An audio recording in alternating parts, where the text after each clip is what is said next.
Unposted letters, अनकही बातों का पता।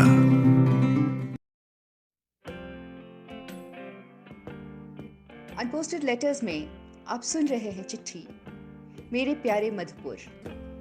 इसे लिखा है मंजीत सिंह ठाकुर ने और आवाज दी है अनिमेश सिंघल ने। मेरे प्यारे शहर मेरे मधुपुर, कैसे हो तुम? कितना हैरान होगा ना कोई, आज के जमाने में कौन चिट्ठी लिखता है? लिखता भी है तो ईमेल करता है। भला कागज पर शाही वाले फाउंटेन पेन से कौन लिखता है? और ये सब भी लिखे तो ज्यादातर लोग गर्लफ्रेंड को लिखते हैं, बीवी को लिखते हैं, बाल बच्चों को या अपने माँ बाप को लिखते हैं। बेरोजगार हुए तो नौकरी के लिए लिखते हैं, और नौकरी में हुए तो बॉस को छुट्टी के लिए लिखते हैं। शहर को कौन लिखता है चिट्ठी? शहर को खत लिखकर क्या मिलेगा फायदा?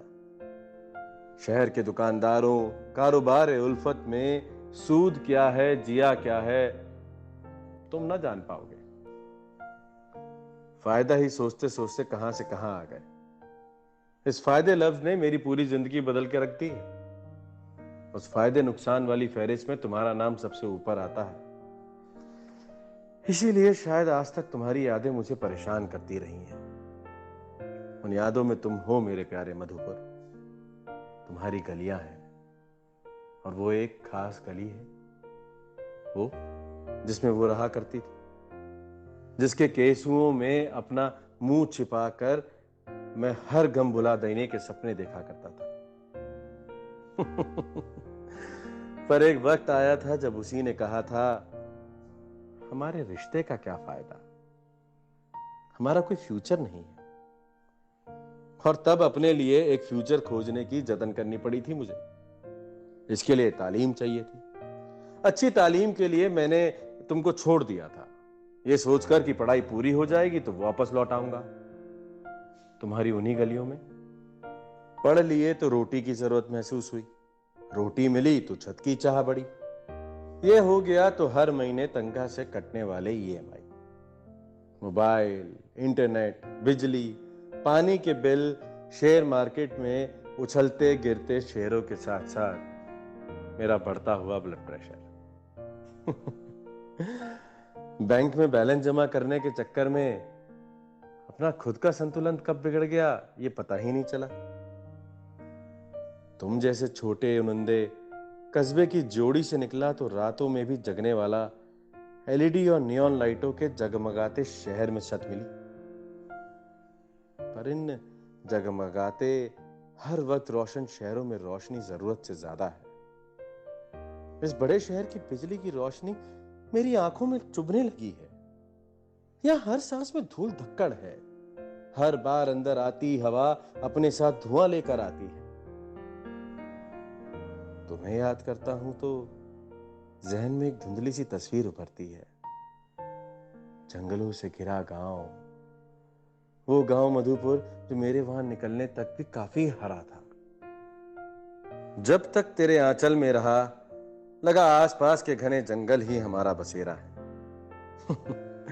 अपनी टूटी हुई साइकिल से मैं तुम्हारे पास बहने वाली ना जाने हर नदी में नहाने उतर जाया करता था, और लाल गमछा पहने घंटों उसमें डुबकियां लगाया करता था। खुले नीले आसमान के नीचे खुलकर सांस लेने को ही शायद आजादी कहते हैं। लेकिन अब यहां मैं फंसा हूं, चारों तरफ ऊंची कंक्रीट की इमारतों से। जंगल नहीं है यहां, सिर्फ हाइट्स है। ऑलिव ग्रीन सोसाइटी में एक भी ऑलिव का पेड़ नहीं, ऑरेंज काउंटी में नींबू तक नहीं है, पाम हाइट्स में पाम छोड़ो घास तक नहीं है। पानी यहां सिर्फ नल में दिखता है, और कहां तो मैं पात्रों और जयंती नदियों के कल कल बहते निर्मल पानी में डुबकी लगाने वाला जीव अपने ही हालात और महत्वाकांक्षाओं के जाल में फंस गया।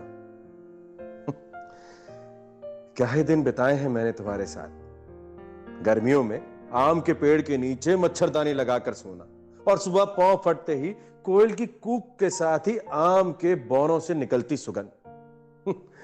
वो सुगंध आज भी ताजा है मेरे जहन में। कितना सुकून होता था उन दिनों में। और यहां यहां सब कुछ समय से बंधा हुआ है। कोयल की कूक की जगह अलार्म की आवाज से एकदम एक ही समय पर उठना, अखबार पढ़ना, चाय पीना, फ्रेश होना और टिफिन लेके दौड़ते हुए मेट्रो स्टेशन तक पहुंचना। तय जगह पर खड़ा होना और तय सीट पर बैठना। कैसा सा हो गया हूं मैं तो अपने मालगुड़ी से आया था ना, एक कस्बे से, जो कस्बाई खेल से शहरी ढांचे में ढलने के लिए छटपटा रहा था। मेरे अंदर नारियल, भुट्टा, झालमुरी, पुचका पसंद करने वाला इंसान कहां खो गया। लगता है वो इंसान शायद मधुपुर में ही रह गया। पता है, पिछले बरस जब मैं तुम्हारे पास आया था तो मैं उन गलियों में दोबारा गया था। उस धूल में मुझे गंदगी नजर नहीं आई थी। हवा में गाड़ियों से निकले पेट्रोल की बू भी नहीं थी। अपनेपन की महक थी। उसी अपनेपन की तलाश में तो गया था मैं। स्टेशन पर उतरते ही मुझे लाल रंग में जगमगाते तरीके से जब लिखा दिखाई दिया मधुपुर, तो मेरे अंदर 2 लीटर खून बढ़ गया था। मैंने शाम को उस वक्त पैदल चलने का फैसला किया था। स्टेशन रोड पर दोनों तरफ सस्ते कपड़ों की दुकान अब भी थी। घंटी, टुनटुने, रिक्शे 2, 3, 4 बार आके मेरे सामने रुके, लेकिन मैं फिर भी पैदल चलता रहा। उन सड़कों ने मेरा इस्तकबाल ऐसे किया था जैसे मानो मां घर लौटे बेटे का करती है, चाहे बेटा कमा कर लौटा हो या खाली हाथ। उस दिन मुझे यह बात समझ आ गई थी कि तुम मेरी तरह स्वार्थी नहीं थे, हमेशा फायदे नुकसान का नहीं सोचते थे। तुमसे रिश्ता तोड़ के आगे बढ़ जाने वालों से भी तुम रिश्ता बनाए रखते थे, उनकी यादों में जाकर उनसे मिला करते थे। इसीलिए तो मैं तुम्हें कभी भूल नहीं पाया।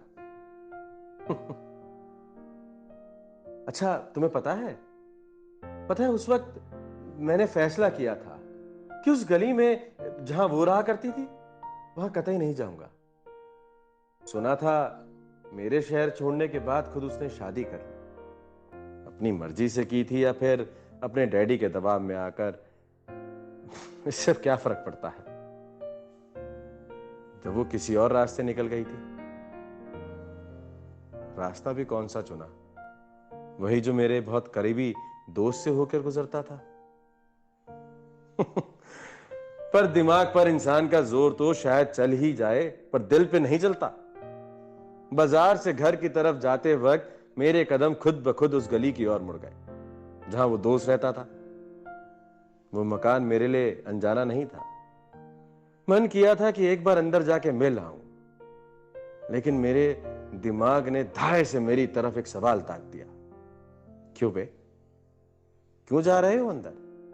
दोनों की जिंदगी में दरार डालने का इरादा है क्या? मैंने तब भी खुद से यही कहा था, नहीं। उसके घर के सामने से गुजरा था मैं। वो आंगन में थी, तुलसी चौरे पर दिया जलाती। एक छोटे से बच्चे ने उसका आंचल पकड़ा हुआ था। उसका पति और कभी मेरा दोस्त रहा शख्स बरामदे में शायद चाय का इंतजार कर रहा था। घर के भीतर से उसकी सास ने उसे आवाज दी थी। दिए की रोशनी में उसका चेहरा दमक रहा था। शायद खुश थी वो, बल्कि बहुत खुश। गले में काले मोतियों का मंगलसूत्र था और उसके माथे पे लाल रंग की बिंदी दिपदिपा रही थी। उसके माथे पर पड़ा पल्लू और उसके कानों के पास बालों में आई हल्की सफेदी। मुझे याद नहीं कि वो सफेदी थी या कुछ और। उस ढलती शाम में मैं उसे उतना ही देख पाया था, पर जो भी था वो खुश थी और उसकी खुशी में ही मेरी खुशी थी। मैं अगले रोज इस महानगर में लौट आया। जो जगहें कुछ छीनती हैं वो बहुत कुछ देती भी हैं। इन कंक्रीट के जंगलों ने वो रास्ता तैयार किया है जिसे होकर मैं तुम तक वापस आ सकता। तुम मेरे लिए मां की ममतामयी छांव जैसे हो, तो ये शहर पिता के फौलादी गोद की तरह है। दोनों मेरे लिए जरूरी है, पर मेरे मधुपुर, मैं वापस आऊंगा। जैसे हर चिड़िया लौट आती है हर शाम अपने घोंसले में, मैं तुम्हारी गोद में वापस आना चाहता हूं। तुम्हारा मैं। दोस्तों, आपको ये चिट्ठी कैसी लगी हमें जरूर बताइएगा। हमें आपके कमेंट्स का इंतजार रहेगा। इस चिट्ठी को लाइक करें, शेयर करें और हमारे चैनल कुछ कहना है को सब्सक्राइब करें। Thank you.